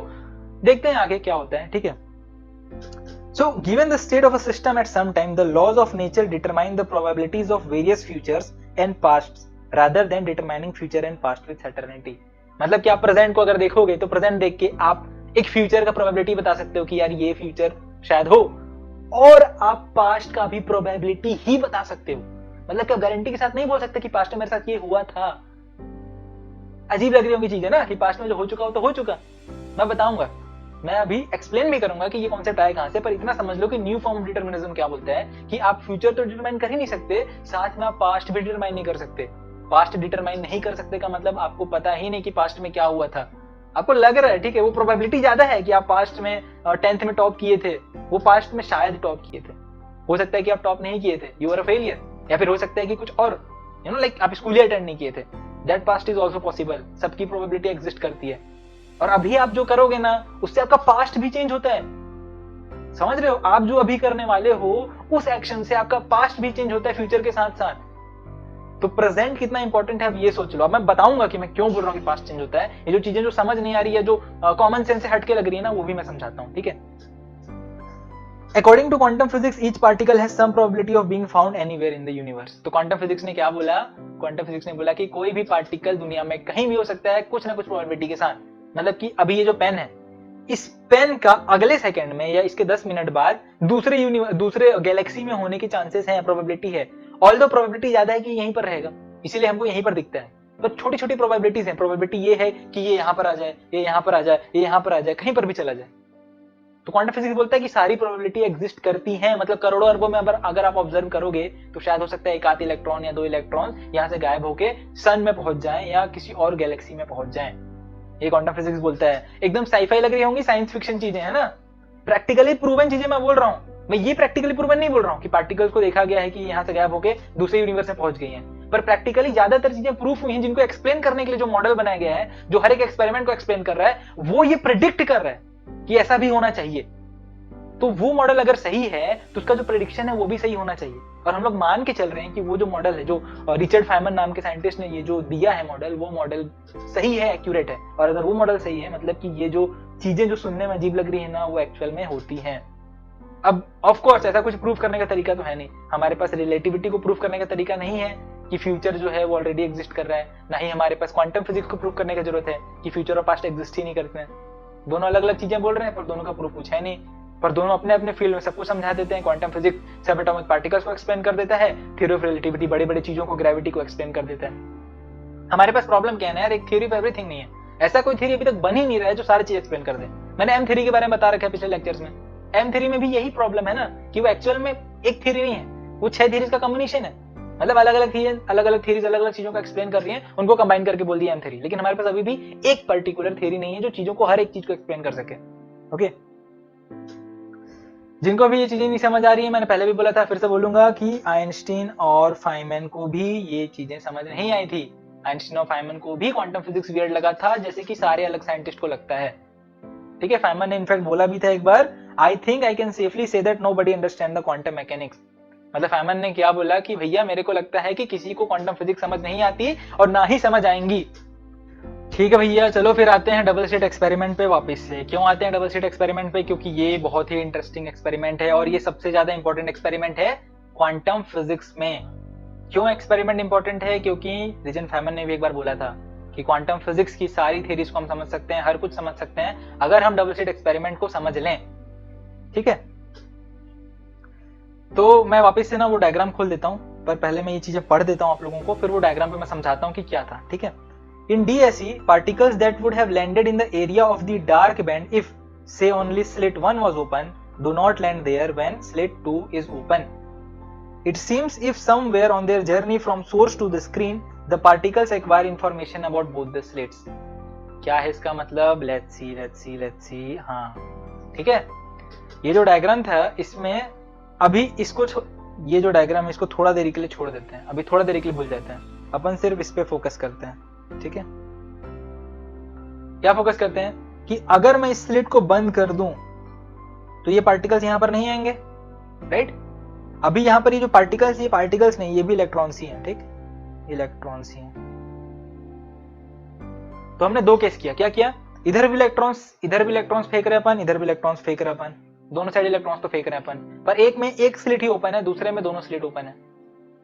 एक में जब हमने सिर्फ एक स्लिट ओपन किया था तो इलेक्ट्रॉन एकदम फुटबॉल की तरह बिहेव कर रहा है, मतलब कि कुछ ऐसा पैटर्न बना रहा है बॉस। लेकिन जब हम दूसरा स्लिट जैसे ही ओपन करते हैं, ये एक वेव की तरह पैटर्न बनाने लगता है इलेक्ट्रॉन। अब क्वेश्चन क्या आता है कि इलेक्ट्रॉन को कैसे पता चला कि हमने दूसरा वाला स्लिट भी ओपन कर दिया है। कुछ लोग ये बोल सकते हैं कि भैया इधर से भी तो इलेक्ट्रॉन जा रहे हैं ना, इसलिए उसको पता चल गया होगा। अरे ठीक है, मान लो कि मैं यहां से इलेक्ट्रॉन भेज ही नहीं रहा हूं, मैंने खाली स्लिट ओपन कर दिया है, इलेक्ट्रॉन्स खाली मैं इधर से भेज रहा हूं, बस स्लिट ओपन कर दिया मैंने। स्लिट ओपन करने की वजह से भी इलेक्ट्रॉन को कैसे पता चल पा रहा है भाई कि दूसरा स्लिट ओपन हो गया। दूसरा स्लिट ओपन होते ही वो वेव की तरह बिहेव करने लग गया। एक स्लिट ओपन था तो पार्टिकल की तरह ये वाला पैटर्न बना रहा था, अभी देखो ये दूसरा ऐसा बनाने लग गया। तो क्वेश्चन ये आया कि यार ये हो कैसे रहा है कि जो इलेक्ट्रॉन्स है वो वेव की तरह बिहेव कर रहे हैं जब दूसरा स्लिट ओपन है। मतलब इलेक्ट्रॉन्स को कैसे पता चल रहा है कि दूसरा स्लिट ओपन है। मतलब इट्स लाइक ना कि स्लिट से लेकर स्क्रीन के बीच में इलेक्ट्रॉन को किसी ने जाके कान में बोल दिया कि भैया देखो दूसरा स्लिट ओपन हो गया है, तुमको ऐसे बिहेव करना है वेव की तरह। ठीक है, अब इसको अब देखो एक्सपेरिमेंट तो हो गया, और एक्सपेरिमेंट झूठ नहीं बोलता। तो साइंटिस्ट लोगों ने बोला यार ये है तो कुछ इंटरेस्टिंग चीज, पर ये है क्या चीज, अब इसको एक्सप्लेन करना था साइंटिस्ट लोगों को। तो उस पर थ्योरीज बनाई गई। तो क्वांटम फिजिक्स ने क्या बोला, क्वांटम फिजिक्स ने सिंपली बोला कि देखो भैया हम ऐसा मान लेते हैं कि स्लिट जो है, जब स्लिट से हम फेंक रहे हैं इलेक्ट्रॉन को और जब स्क्रीन तक पहुंच रहा है तो इसके बीच वाले पाथ में, मतलब जब इलेक्ट्रॉन स्लिट से पास करके इस स्क्रीन पे जा रहा है, इस बीच के पाथ में वो एक्चुअल में उसका कोई फिक्स्ड पाथ है ही नहीं। मतलब वो सीधा सीधा जाए, टेढ़ा जाए या कैसा जाएगा उसका कोई फिक्स नहीं है, तो वो रैंडमली कोई सा भी पाथ चूज कर लेता है। ऐसा कहना था क्वांटम फिजिक्स का पहले। ठीक है, फाइमन के आने से, रिचर्ड फाइमन के आने से पहले। अब रिचर्ड फाइमन ने क्या बोला, रिचर्ड फाइमन आया और उसने बोला कि the particle takes every possible path connecting those points. मतलब कि जैसे देखो पिछला क्वांटम फिजिक्स क्या बोल रहा था मॉडल, कि ए से बी तक जब जा रहा है पार्टिकल तो उसके पास कोई भी फिक्स्ड पाथ नहीं, मतलब ये बीच में कोई पाथ है ही नहीं, बस यहां से यहां चला जा रहा है रैंडमली। पर वो चीजों का एक्सप्लेन नहीं कर पा रही थी ये थ्योरी। तो रिचर्ड फाइमन आया, उसने क्या बोला कि instead of not taking any path at all, maybe the electron is taking every possible path simultaneously, एक साथ। मतलब कि उसने बोला कि ये इलेक्ट्रॉन ए से बी सिर्फ ऐसे नहीं जा रहा, इसका कलर चेंज कर देता हूं मैं, हाँ, ए से बी सिर्फ ऐसे नहीं जा रहा, वो ऐसे भी जा सकता है, वो ऐसे भी जा सकता है, वैसे घूम फिर के ऐसे भी जा सकता है। कचड़ा हो गया यहाँ पर, कचड़ा को क्लीन करते हैं पहले। चलो भाई कचड़ा चले जाओ, गायब हो जाओ जल्दी। ओके ठीक है, रेड कलर मेरा फेवरेट कलर। तो फाइमन ने क्या बोला, फाइमन ने बोला कि अरे भैया ये इलेक्ट्रॉन जो है ए से बी तक जा रहा है, कोई सा भी पाथ फॉलो कर सकता है, इनफाइनाइट पाथ। मतलब कि हो सकता है कि ये स्लिट है, ये स्क्रीन है, यहाँ से पार्टिकल गया और पार्टिकल जाने से पहले निकला यहाँ से और आपके सिर के चारों तरफ चक्कर लगाया और फिर स्क्रीन पे गया, या फिर हो सकता है ये जाके दूसरी गैलेक्सी से घूम के चाय वाय पी वी के वापस आके स्क्रीन पे जाएगा। सारी पाथ पॉसिबल है, ऐसा रिचर्ड फाइमन ने बोला। अब ये चीजें भी लगती हैं साइंस फिक्शन की तरह कि अरे कुछ भी बोल रहा है क्या यार, ऐसे कैसे हो सकता है, मतलब पार्टिकल है कि क्या चीज है, भगवान है क्या, कहीं भी जाके आ जाएगा, है ना। ऐसी चीजें हमको भी डाउट आई, साइंटिस्ट लोगों को भी आई। लेकिन रिचर्ड फाइमन को हमने क्यों माना, क्यों एक्सेप्ट किया उसकी थ्योरी को, क्योंकि उसके मॉडल, उसने जो मैथमेटिक्स का मॉडल क्रिएट किया इस चीज को, इस थ्योरी को बेस मान के, वो मॉडल सारी चीजों को एक्सप्लेन कर दे रहा है। जितने भी पहले एक्सपेरिमेंट किए थे उनको भी एक्सप्लेन कर रहा है, और अभी जो हम कर रहे हैं आगे अभी के टाइम पे 21st सेंचुरी में, उन सारी चीजों को भी एक्सप्लेन कर रहे हैं। तो साइंटिस्ट मान रहे हैं कि उसका मैथमेटिकल मॉडल सही है। और मैथमेटिकल मॉडल कहां से आया था, इस कॉन्सेप्ट से आया था कि जो पार्टिकल है डबल स्लिट एक्सपेरिमेंट में, जो इलेक्ट्रॉन है वो हर पॉसिबल पाथ को फॉलो कर रहा है। तो हम क्या बोल रहे हैं कि रिचर्ड फाइमन सही बोल रहा था। चीजें नहीं समझ आ रही, कोई बात नहीं, अपने को कोई फर्क ही नहीं पड़ता, अपने को तो कहानियां सुननी है और क्वांटम फिजिक्स का थोड़ा सा आइडिया लेना है। तो थोड़ा सा आइडिया मैं दे रहा हूँ।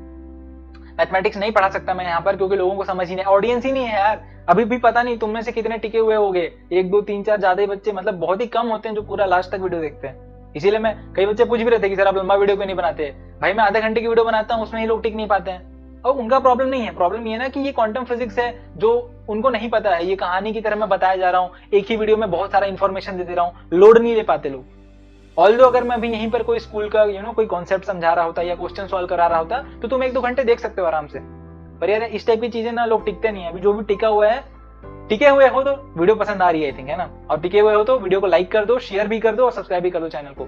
शेयर इसलिए करो ताकि लोगों को पता तो चले कि तुम क्या क्या चीजें देखते हो, है ना, मतलब बच्चे तुम पढ़ने वाले हो, शो ऑफ भी तो करना जरूरी है पढ़ाई कर रहे हो तो, ठीक है। अब we accepted Feynman model because he made an excellent mathematical model which explains the phenomenon excellent. ये मैं खुद से नहीं बोल रहा हूँ, ये जो मैंने पॉइंट लिख रखा है ये मैंने स्टीफन हॉकिंग की बुक से लिख रखा है, तो वो एक्चुअल में वो हर चीज एक्सप्लेन हो रही है, इसलिए हम उसका मैथमेटिकल मॉडल मान रहे हैं। इस मैथमेटिकल मॉडल को क्या बोलते हैं? फेमन सम ओवर हिस्ट्रीज।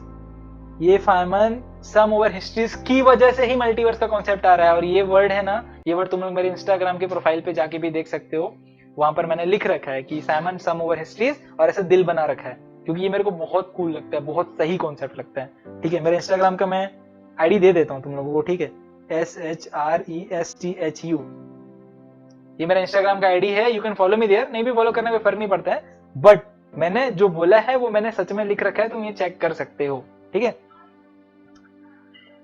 अब फेमन की जो ये जो मॉडल था उसको थोड़ा और डिटेल में एक्सप्लेन करते हैं, थोड़ा और समझने की कोशिश करते हैं। Feynman's expression explain how the particle acquires the information about which slit are open. If a slit is open, the particles take path through it. कहने का मतलब क्या है कि जैसे ही हमने, अब क्वेश्चन क्या था याद करो, कि एक स्लिट था, पार्टिकल की तरह बिहेव किया, दूसरा स्लिट ओपन किया, वेव की तरह बिहेव किया, पार्टिकल को कैसे पता चला कि हमने दूसरा स्लिट ओपन किया है? कैसे पता चला? फेमन ने क्या बोला कि सारा पॉसिबल पाथ फॉलो करता है, तो जब हमने स्लिट को खोला तो पार्टिकल जो है वो दूसरे स्लिट के थ्रू पास होके भी गया, मतलब जैसे स्लिट को खोलेंगे तो उसने वो वाला पाथ को भी चूज कर लिया क्योंकि वो भी एक पॉसिबल पाथ है ना, दूसरे स्लिट से घूम के जाना। तो मतलब इलेक्ट्रॉन को इसलिए पता चल पाया क्योंकि वो सारा पाथ को, हर पाथ से, हर पॉसिबल पाथ से वो साइमल्टेनियसली मूव करता है, इस वजह से इलेक्ट्रॉन को पता चला कि दूसरा स्लिट ओपन है, और जब उसको पता चला तो उसने वेव की तरह बिहेव किया। अब फेमन ने क्या एक और शो कर दिया, उसने शो किया कि सिर्फ इलेक्ट्रॉन के केस में नहीं, आप किसी भी सिस्टम के केस में बात कर लीजिए, for general system the probability of any observation is constructed from all the possible histories that could have led to the observation. मतलब कि आप जो ऑब्जर्वेशन देख रहे हैं वो ऑब्जर्वेशन जो सिर्फ आप इलेक्ट्रॉन के लिए सोच रहे हैं वो एक्चुअली सिर्फ इलेक्ट्रॉन के लिए पूरी की पूरी दुनिया के लिए काम करता है। मतलब दुनिया जो है वो सारा का सारा पाथ फॉलो करती है साइमल्टेनियसली। तो हमको सिर्फ एक पाथ क्यों दिखता है? क्योंकि उसकी प्रोबेबिलिटी बहुत ज्यादा है, इसलिए हमको वो पाथ दिखता है। प्रोबेबिलिटी कैसे कैलकुलेट करेंगे? फेमन का मैथमेटिकल मॉडल यूज करके, जिसने उसने एरोस को यूज कर करके एक डायग्रामेटिक सिस्टम बनाया है, जिसमें डायग्राम बना के भी आप चीजों को समझा सकते हैं, जो मैं अभी नहीं बताने वाला हूं। तो मैथमेटिकल मॉडल से, जैसे कि अभी मैं तुमको पढ़ा रहा हूं, इसके अलावा ये पॉसिबिलिटी था कि मैं तुमको नहीं पढ़ाता, लेकिन प्रोबेबिलिटी ये ज्यादा थी कि मैं तुमको पढ़ाऊंगा, इसलिए मैं तुमको पढ़ा रहा हूं, तुमको दिख रहा है कि मैं तुमको पढ़ा रहा हूं। हो सकता है किसी और यूनिवर्स में मैं नहीं पढ़ा रहा हूँ। तो मल्टीवर्स का कॉन्सेप्ट कहां से आया? फेमन ने बोला कि अगर सारी प्रोबेबिलिटीज पॉसिबल हैं, सारा पास्ट पॉसिबल है, तो सारा यूनिवर्स भी पॉसिबल होना चाहिए। क्यों होना चाहिए? क्योंकि अगर सारा पास्ट पॉसिबल है तो हर पास्ट के कोरस्पॉन्डिंग में यूनिवर्स होना चाहिए। मतलब अगर फॉर एग्जांपल मैं अगर पैदा नहीं हुआ होता तो एक और यूनिवर्स होता, एक यूनिवर्स जिसमें आइंस्टीन नहीं होता, एक यूनिवर्स जिसमें कि इंसानों की जगह बिल्लियां जो हैं वो लोग इंटेलिजेंट होती है और वो लोग रूल कर रही होती है अर्थ को। इस तरीके की सारी पॉसिबिलिटीज की प्रोबेबिलिटी है, ये सब होने की प्रोबेबिलिटी है, पास्ट में हुआ हो सकता था। तो हर प्रोबेबिलिटी के लिए एक यूनिवर्स एग्जिस्ट करना चाहिए। क्यों नहीं करेगा? फेमन ने ऐसा बोला तो लोगों ने बोला चल ठीक है भाई, तू बोल रहा है तो करना चाहिए। स्टिल आधी साइंस कम्युनिटी नहीं मानती मल्टीवर्स पे, क्योंकि कोई प्रैक्टिकल प्रूफ नहीं है और मैथमेटिकल प्रूफ भी इतना ढंग का है नहीं। पार्टिकल्स के लिए अप्लाई हो जाता है, पर मल्टीवर्स के कॉन्सेप्ट में ना ये मैथमेटिकल मॉडल भी उतना अच्छे से एक्सप्लेन नहीं करता। तो आधी दुनिया वाले मानते हैं मल्टीवर्स है, क्योंकि वो देखना चाहते हैं किसी यूनिवर्स में जहां पर वो बहुत रईस हो, बहुत होशियार हो, बहुत पैसे हो जिनके पास, और कुछ लोग नहीं मानते हैं। तो क्या कर सकते हैं? हमारे पास कोई इसका प्रूफ तो है नहीं। मतलब ग्रेविटी को सब मानते हैं, अर्थ गोल है, सब नहीं, अर्थ गोल है सब कोई नहीं मानते हैं। कुछ लोग मानते हैं कि अभी भी अर्थ फ्लैट है, जिनको फ्लैट अर्थ सोसाइटी वाले लोग होते हैं, जिनको मतलब लगता है कि अभी भी अर्थ फ्लैट है, और नासा और जो साइंटिस्ट है वो झूठ बोल रहे हैं, बेवकूफ बना रहे हैं। पर मुद्दा ये था, मेरे कहने का मुद्दा ये था कि मल्टीवर्स जो है उसको आधी कम्युनिटी मानती है, आधी साइंस कम्युनिटी नहीं मानती है। इट्स नॉट लाइक ग्रेविटी, या ये इट्स नॉट लाइक लाइट की जो हर कोई मान जाए, ठीक है। ये देखो, ये एक बहुत अच्छा सा फोटो मेरे को दिखा था इंटरनेट पे। मल्टीवर्स को दिखाने का कोशिश किया गया है कि ये अगर एक ये यूनिवर्स है, ये एक यूनिवर्स है और ये दूसरा यूनिवर्स है, तो ये दो यूनिवर्सेस कैसे मतलब अलग अलग दिख रहे होंगे। ऑल्दो ये तुम ऐसा नहीं इमेजिन कर सकते बबल्स की तरह, ठीक है। हम लोग 3D क्रिएचर्स, हमको 3D में दिखता है, तो अपन ये चीज को नहीं बोल सकते कि ऐसा होता है। 4D वाले 4 डायमेंशन या एक्स्ट्रा जो डायमेंशन स्ट्रिंग थ्योरी में बताते हैं अपन 10 या 11 डायमेंशन होते हैं, उन डायमेंशन के बेस पे अगर देखें तो यूनिवर्स ऐसे गोल गोल नहीं दिखेगा एक्चुअल में। वो हम बस समझने के लिए ऐसे गोल गोल बना दिए कि दो बबल यूनिवर्सेस हैं।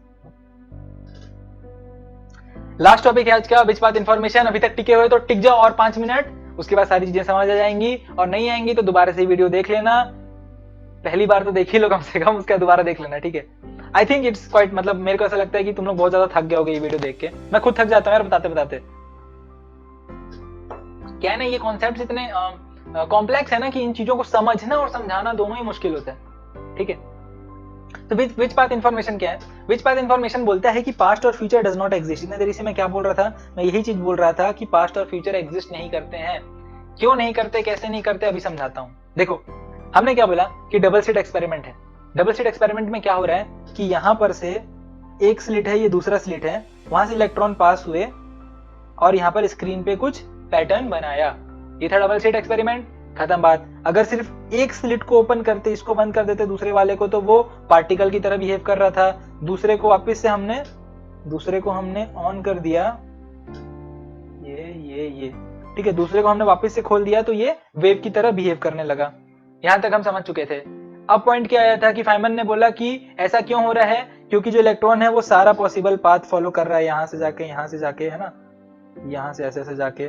तो उसने बोला कि ये एक पाथ ऐसा भी होगा जिसमें वो दूसरे स्लिट से होके जाएगा। तो इलेक्ट्रॉन को पता चल गया दूसरे स्लिट खुला हुआ है करके, ऐसा फाइमन ने बोला, ठीक। फाइमन ने ऐसा बोला। अरे यार, ये बार बार मिटक जा रहा है, ठीक है। तो ये अपना डबल स्लिट था। डबल स्लिट में हमने क्या समझा था कि फाइमन ने बोला सारे के सारे पाथ को फॉलो कर रहा है। अब पॉइंट आता है कि हमने एक दूसरा एक्सपेरिमेंट किया जिसमें हमने क्या किया कि बीच में पार्टिकल को ऑब्जर्व कर लिया। मतलब ये इलेक्ट्रॉन यहां जा रहा था, तब तक हम ऑब्जर्व नहीं कर रहे थे। अब जब ऑब्जर्व नहीं कर रहे, तब वेव की तरह बिहेव करना चाहिए, पहले ही बताया था मैंने। पर जैसे हमने बीच में ऑब्जर्व कर लिया इसको, ये एक पार्टिकल की तरह बिहेव करने लगा, क्योंकि मैंने पहले भी बताया था कि जब हम ऑब्जर्व करते हैं तो पार्टिकल की तरह बिहेव करता है। मतलब कि ये जो पार्टिकल्स इलेक्ट्रॉन्स आ रहे हैं वो वेव की तरह बिहेव करेंगे या पार्टिकल की तरह बिहेव करेंगे, ये हम डिसाइड कर रहे हैं। कैसे? यहां पर ऑब्जर्व करके, ठीक। अभी एकदम ध्यान से सुनना, एकदम फोकस लगा के, क्योंकि ये नहीं समझ आया तो उड़ जाएगा सब कुछ, इतना मेहनत करने का कोई फायदा नहीं, ठीक। देखो, हमने क्या बोला था कि इलेक्ट्रॉन्स अगर दोनों से आ रहे हैं तो वेव की तरह बिहेव कर रहे हैं, ठीक। अब मैंने पार्टिकल को यहां पर ऑब्जर्व किया। अब दूसरा मैंने क्या पॉइंट बोला कि जब हम ऑब्जर्व करते हैं तो वो पार्टिकल की तरह बिहेव करता है। मतलब कि अगर वो डबल स्लिट से आ रहा है और हम ऑब्जर्व नहीं करें तब तो वो वेव की तरह बिहेव करेगा, लेकिन अगर दोनों स्लिट से आया तो वो वेव की तरह बिहेव कर रहे हैं। पर जैसे हमने ऑब्जर्व कर लिया स्क्रीन पे आने से पहले, वो पार्टिकल की तरह बिहेव कर लिया। इसका मतलब क्या कि ये जो इलेक्ट्रॉन था इसने ये वाला पाथ फॉलो करके, मतलब कि इसने दूसरे स्लिट से पास होते हुए फॉलो किया पाथ। इनफाइनाइट पॉसिबल पाथ्स में से इसने कौन सा पाथ फॉलो किया? यहां से निकला, स्लिट 1 से निकला और स्लिट 2 से पास होते हुए गया, ताकि इसको पता चल गया स्लिट 2 ओपन है, तो ये वेव बनाने ही वाला था। पर जैसे ही वेव बनाने वाला था, हमने जस्ट उससे पहले इलेक्ट्रॉन को ऑब्जर्व कर लिया। अब ऑब्जर्व कर लिया तो वो पार्टिकल की तरह बिहेव कर रहा है। पार्टिकल की तरह बिहेव करने का मतलब क्या कि उसने ये वाला पाथ फॉलो नहीं किया, वो डायरेक्ट यहां से यहां पर आया। मतलब मैंने ऑब्जर्व करके पार्टिकल का जो पहला इनिशिएशन था, जो पास्ट था, वो बदल दिया। मतलब समझ रहे हो, जब मैं ऑब्जर्व नहीं कर रहा था वो सेकंड स्लिट से पास होते हुए जा रहा था। अब मैं ऑब्जर्व कर रहा हूं, जैसे मैंने ऑब्जर्व किया वो सिर्फ फर्स्ट स्लिट से पास हो रहा है, सेकंड स्लिट से पास नहीं हो रहा है। मतलब ऑब्जर्व नहीं कर रहा था तो सेकंड स्लिट से पास हो रहा था, मतलब हमको पास्ट पता थी कि देखो भैया ये तो निकल रहा है सेकंड स्लिट से पास होके, है ना। हम देख नहीं रहे हैं पर हमको पता है कि सेकंड स्लिट से पास होके निकल रहा है, पर हमने देख लिया बीच में। अब देख लिए तो सेकंड स्लिट से पास नहीं हुआ, मतलब हमने उसका पास्ट बदल दिया। उसका पास्ट क्या था? डबल स्लिट से पास होना था। उसका पास्ट था कि वो डबल स्लिट से घुसते हुए जाएगा, लेकिन हमने बीच में ऑब्जर्व करके, मतलब बाद में जब वो डबल स्लिट से निकल के जा चुका है, दूसरे स्लिट से घुस के निकल के जा चुका है, हमने जैसे ही ऑब्जर्व किया वो सिर्फ एक स्लिट से पास हुआ, मतलब हमने पूरा पूरा पास्ट बदल दिया सिर्फ अपने ऑब्जर्वेशन थे। मतलब विच पाथ इंफॉर्मेशन से ही आया कि पास्ट है ही नहीं। पास्ट हम बदल सकते हैं प्रेजेंट में रह के। कूल है ना ये कॉन्सेप्ट, समझो इस चीज को। ये जो नहीं टिके ना लास्ट तक, उन्होंने ये मिस कर दिया। जो टिक रखे हो इसको एंजॉय करो और इसके बारे में ध्यान से सोचो कि ये हो क्या रहा है। तो हमने प्रूव कर दिया कि अगर फाइमन का मैथमेटिकल मॉडल सही है, और मान के चल रहे सही है क्योंकि वो हर चीज को सही एक्सप्लेन करता है, और फाइमन का मैथमेटिकल मॉडल सही है, मतलब कि पास्ट एग्जिस्ट नहीं करता है। There is a probability of some particular past future but no definite no definite past or future। मतलब कि हमारे पास प्रोबेबिलिटी है पास्ट क्या हो सकता है, फ्यूचर क्या हो सकता है, हमारे पास कोई फिक्स गारंटी नहीं है। फ्यूचर तो समझ आता है यार, जब पास्ट की बातें करते हैं तब दिमाग खराब होता है। यार कल ही तो मैं यहाँ से चल के आया था, या कल ही तो मैंने रसगुल्ला खाया था, इसमें क्या प्रोबेबिलिटी यार, हुआ था नहीं। अभी तुम जो कर रहे हो सकता है उससे तुम्हारा पास्ट चेंज हो जाए, तुमको नहीं पता चल रहा है अभी ना, क्योंकि लार्ज पार्टिकल, जैसे मैंने नहीं बोला था कि ये पार्टिकल है इतना बड़ा सा है, हम पोजीशन मोमेंटम सब बता दिए, तो अलग अलग लॉ काम कर रहा है ना, बड़े बड़ी चीजों के लिए अलग अलग फिजिक्स का लॉ काम कर रहे हैं, लेकिन जब हम सब एटॉमिक पार्टिकल्स की बात कर रहे हैं तो अलग फिजिक्स का लॉ काम कर रहे हैं। तो अल्टीमेटली मैं क्या कहना चाह रहा हूँ, कल तुमने रसगुल्ला खाया था, शायद नहीं खाया था, कल तुम 8 घंटे सोए थे, शायद नहीं सोए थे, हमको नहीं पता। जैसे हमको फ्यूचर नहीं पता वैसे ही हमको पास्ट भी नहीं पता। तो जो हम पास्ट के लिए लड़ते नहीं रहते हैं कि अरे यार उसने मेरे को गाली दे दी थी, अरे पता नहीं दी थी कि नहीं दी भी होगी, प्रोबेबिलिटी था, हो सकता है 80% प्रोबेबिलिटी था कि दी थी, 20% था नहीं दी थी, पॉजिटिव सोचो नहीं दी होगी। Now past is determined by what you do in present. अभी जो कर रहा हूं, जैसे मैं तुमको पढ़ा रहा हूं, उस पढ़ाने से भी मेरा पास्ट भी चेंज हो रहा है, मेरा फ्यूचर भी चेंज हो रहा है, सब कुछ पास्ट से फ्यूचर सब कुछ डिटरमाइंड है आपके प्रेजेंट में। तो शायद हो सकता है जो महान लोगों ने नहीं बोला है कि प्रेजेंट में जियो, कहीं इसका डीप मीनिंग तो नहीं है, कहीं हमारे ऋषियों ने जो बोला है कि प्रेजेंट में जियो, रहना सीखो, हो सकता है they might be knowing about quantum physics, हो सकता है नहीं पता था उनको, उन्होंने बस बोल दिया कि प्रेजेंट में रहो, अपना काम करो, पास्ट में रह के क्या करोगे, है ना। बट अल्टीमेटली क्या कंक्लूजन है, प्रेजेंट में रहना चाहिए, ठीक है।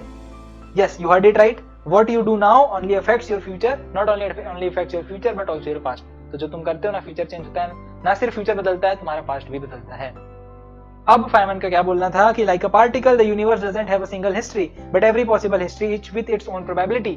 मतलब कि मल्टीवर्स आ गया, कैसे आया, अगर तुम्हारा पास्ट फिक्स नहीं है तो सारी की सारी हिस्ट्रीज पॉसिबल है। मतलब तुमने कल रसगुल्ला खाया या नहीं खाया पॉसिबल है, तुम कल 8 घंटे सोए या नहीं सोए सब पॉसिबल है। अगर सब पॉसिबल है तो सबका एक यूनिवर्स होना चाहिए, ऐसा फाइमन बोलता है। कुछ लोग बोल सकते हैं कि क्यों होना चाहिए, प्रोबेबिलिटी है, होने दो प्रोबेबिलिटी, यूनिवर्स क्यों एग्जिस्ट करेगा, ये भी सही बात है। अब वो तुम पे डिपेंड करता है तुम क्या मानना चाहते हो, मल्टीवर्स पे मानना चाहते हो नहीं मानना चाहते। मैं तो मानना चाहता हूँ भाई मल्टीवर्स में, मैं अपने आप को देखना चाहता हूँ यूनिवर्स में जहां पर मैं यूनिवर्स का राजा हूँ, मैं थैनोस को हरा के मतलब सुपर हीरो बन चुका हूँ। And as always thanks for watching, bye bye, take care.